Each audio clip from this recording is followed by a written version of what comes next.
Well, hello everyone. This is a wonderful opportunity for me to introduce you to Kim, who is on the team for the Nature's Medicine retreats and the USR work that we do, and she is indeed a graduate of the USR Initiation Training Programme. So I'm going to ask Kim some questions which will take us further into this subject of negative energies. Well, Kim, I guess something that I'd like to ask you about is your experience of depression and how we've seen how that links into negative energies. Okay. Yeah, so it was. It can be a very peculiar thing. The first time I noticed a link between the two, I was quite haunted by the appearance of some women's faces that I saw after they'd given birth, a few friends of mine and acquaintances. I was living up in Carlisle at the time, and quite a horrible thing happened to a lady who she'd taken children to Pennsylvania and ran away because her husband wasn't there for her, and she was obviously suffering from postnatal depression. And she ended up trying to smother her children and being successful with one of them, and then being imprisoned in America. And it really haunted me at the time. I wasn't pregnant myself, but I just remember this one time I was crossing the road and I saw a woman who looked similar to her with her pram, and there was a sort of haunted look in her face, and I can't really put rational words to it. However, there was just something that had a profound effect on me. I could see almost a reflection in this woman's face, and I know it's something that can profoundly affect many women. Yes. At that time, I didn't know that it was going to happen to me, to myself. So yeah, so I went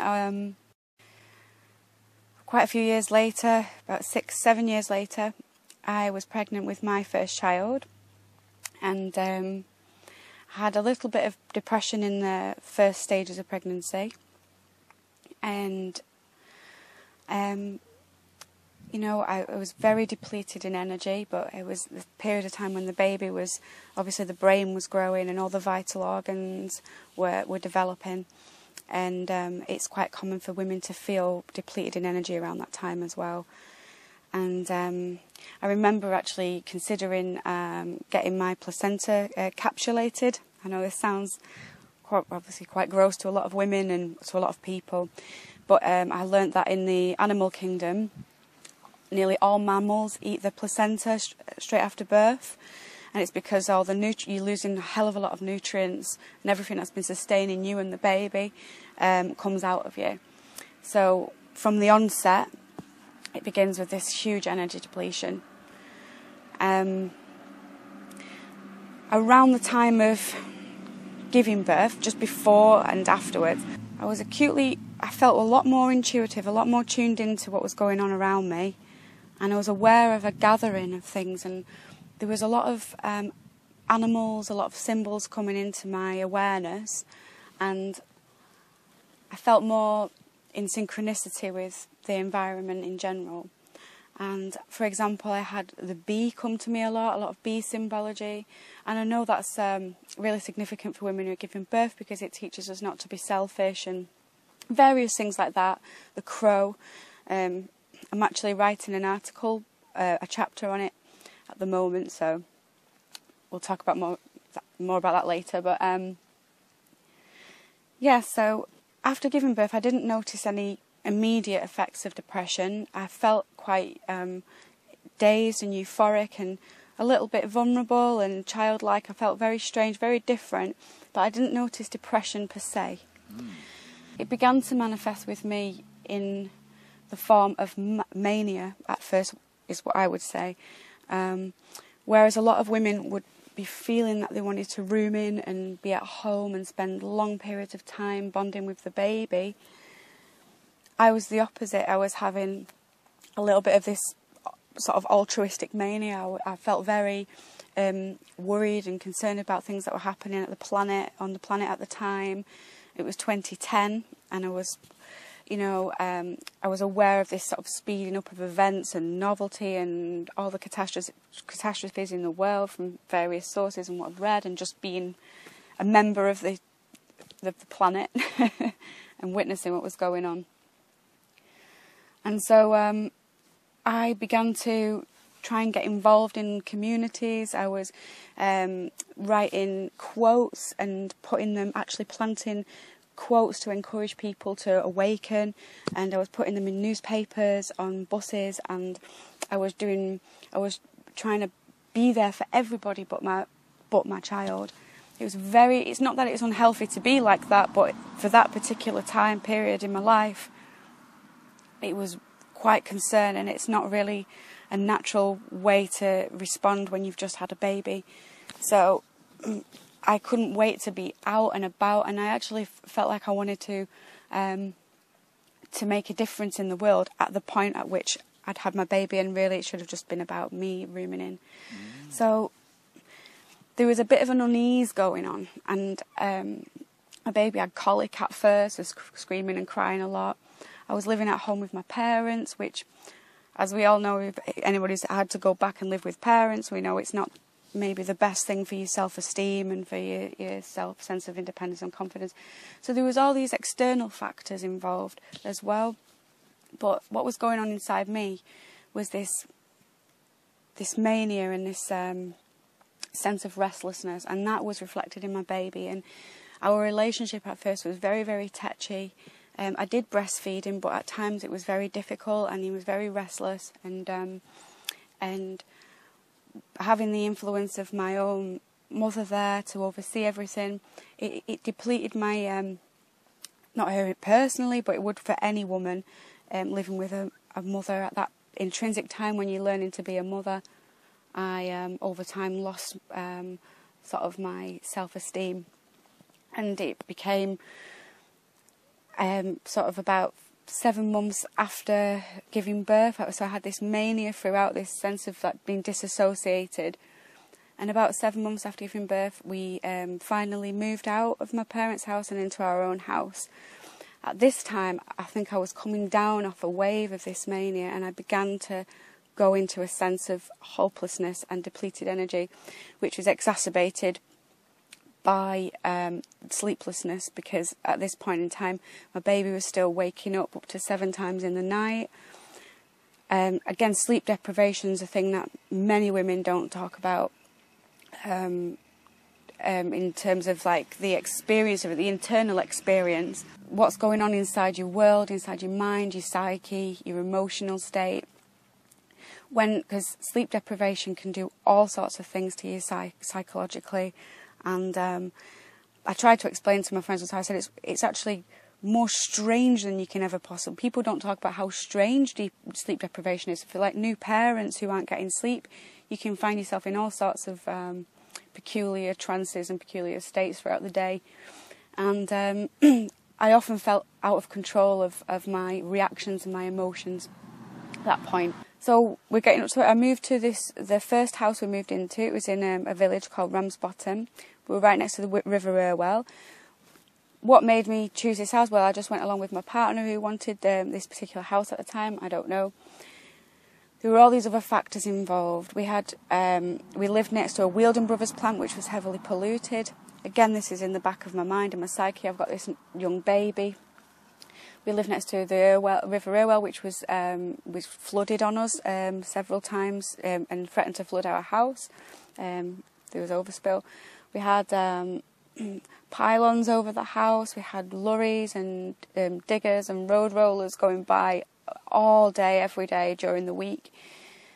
And I first noticed there was something a little bit strange when everything started to go wrong in the form of practically, externally at first. I noticed that I was losing things. I couldn't organise anything, even a trip out to the shop with my child. I was so lacking in energy and motivation. And I would lose my keys and then lose them again, and I had no memory of putting them out of the way. And it began to feel like, because my intentions were to sort everything out and to get my life together and to get myself together, obviously because I'm a new mum, it began to feel like there was other forces at work. And I become to know in myself that it wasn't me doing this. I didn't have necessarily a disorder by which I would hide things from myself, but I knew there was certain things, other things coming into play. A few times I did a house cleansing, and because I felt that there was certain rooms that were going very cold in the house. It just felt like that time in my life was very chaotic, and I had extreme depletion in my solar plexus, energy depletion, which I was told, which I came to learn, is to do with your personal power, which has nothing to do with power over others. It's your personal power and how you hold yourself in the world.